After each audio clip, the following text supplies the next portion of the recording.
Coming to the New Testament. Coming to the New Testament. In the King James Version.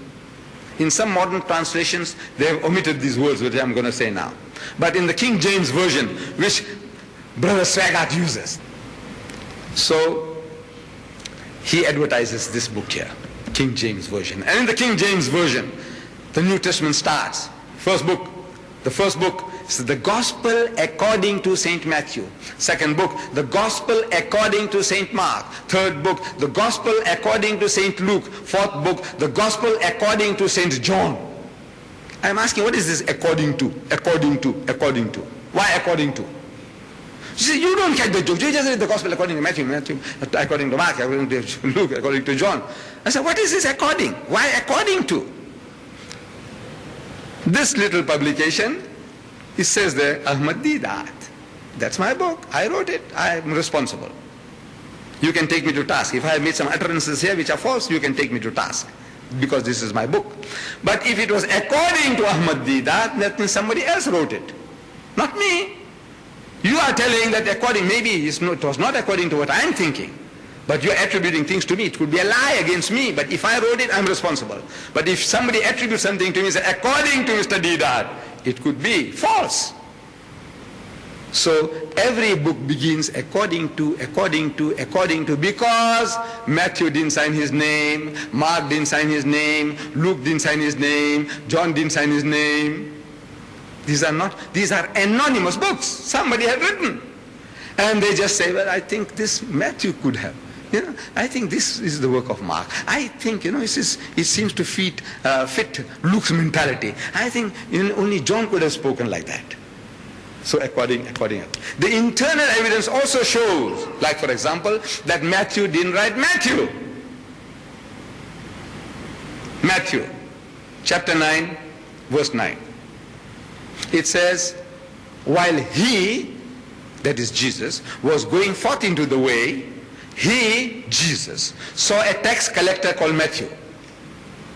And he, Jesus, came up to him, Matthew, and said unto him, Matthew, follow me, Jesus. And he, Matthew, followed him, Jesus. I'm asking, did Jesus write that?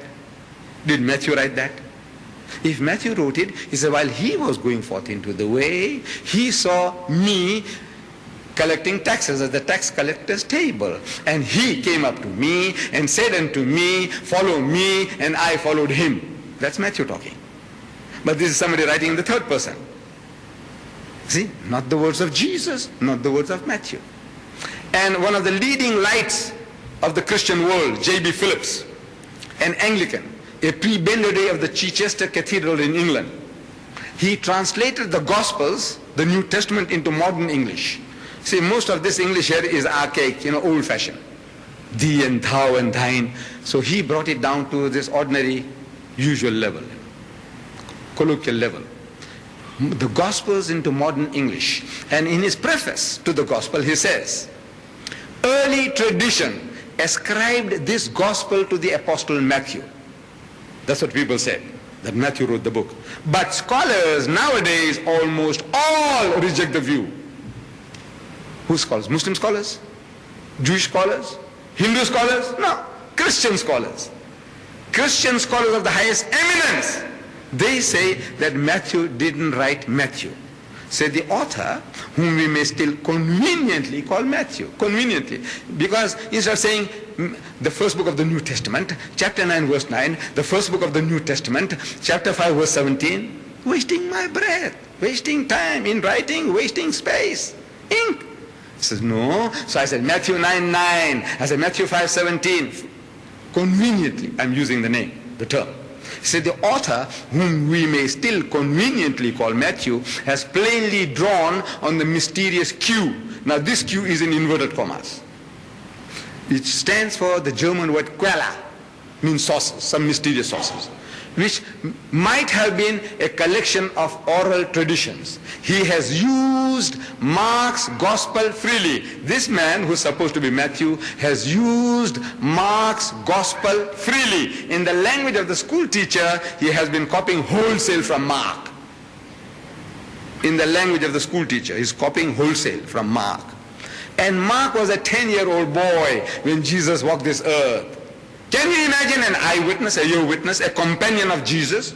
He goes and copies a 10-year-old boy who wasn't there. Does it make sense to you? If it was Matthew, would you go and copy somebody else? And a child of 10? So therefore we know not only that it is not the word of God, but it is not even the words of Matthew. When I was a Bible-believing evangelical Christian, attending Moody Bible Institute, before I began my serious scholarship on the New Testament, before I began to read it in Greek, and before I saw what serious scholars of the world had to say about it, I was absolutely convinced that the Gospels not only contained eyewitness tradition, but that they were written by two eyewitnesses, Matthew and John, and by two people who were close companions to people who were eyewitnesses, Mark and Luke. Intense research has a way of changing your mind about things. But I don't want you to think that this is a reason for you not to use your brain. Even if you are the most hardcore, Bible-believing evangelical on the planet, you surely think that God gave you a brain. Use your brain. Craig and I will agree on this. God gave you a brain to think with. Apply reason. That's why God made you a human being instead of a slug. Don't be afraid of using your intelligence to find out the truth. The truth may not be what you were taught, but if it's true, you should believe it, not run from it. As I studied more and more using my intelligence as an evangelical, but also praying about it, I became convinced that the New Testament Gospels were not written by eyewitnesses or by people who knew eyewitnesses. The first point to make is the rather obvious one that the Gospels don't claim to be written by eyewitnesses. They are all anonymous. The titles in your Gospels, the Gospel according to Matthew and so forth, were added by later editors. They were not put there by the original authors. Second point, none of the Gospels claims to be written by the person whose name it bears. They don't claim to be written by eyewitnesses, and they don't claim to be written by people named Matthew, Mark, Luke, and John. Those are later traditions that were added to the Gospels. These traditions do not start appearing for about 100 years.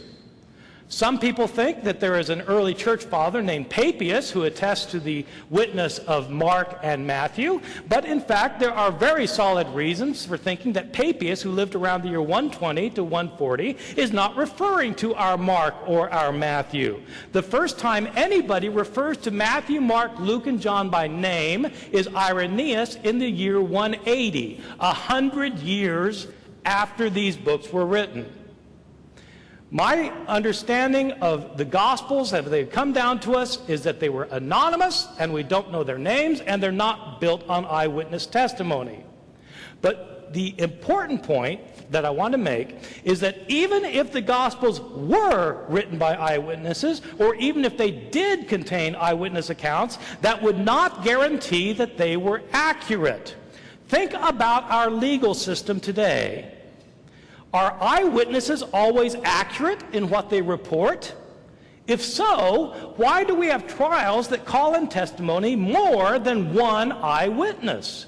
If eyewitnesses were always 100% accurate in what they report, we wouldn't need law courts. If we wanted to know what happened, we would simply ask somebody.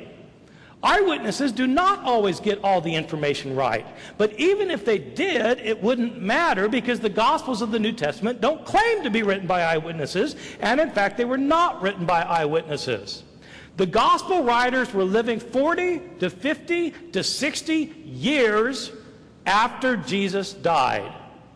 They wrote the Gospels in Greek. Jesus' language was Aramaic. These Gospel writers were living in a different country. Decades later, where did they get their information from? They were not the followers of Jesus. They don't claim to be followers of Jesus, the disciples. They're written by later people, decades later, in a different language. Where did they get their information from? They heard stories about Jesus that had been in circulation year after year after year, decade after decade, down to the time that the gospel writers living in a different country, speaking a different language, heard the stories. What happens to oral stories when they are transmitted orally? They change. The gospel writers have discrepancies among themselves because the stories that were told and retold were changed over time, and the gospel writers themselves sometimes changed the stories. That's why there are discrepancies. That's why scholars might be able to tell you generally what Jesus was about. They can list 8 things that Jesus did, but they can't tell you the details and agree. Why can't scholars agree? Because there are so many discrepancies that the Gospels are not reliable.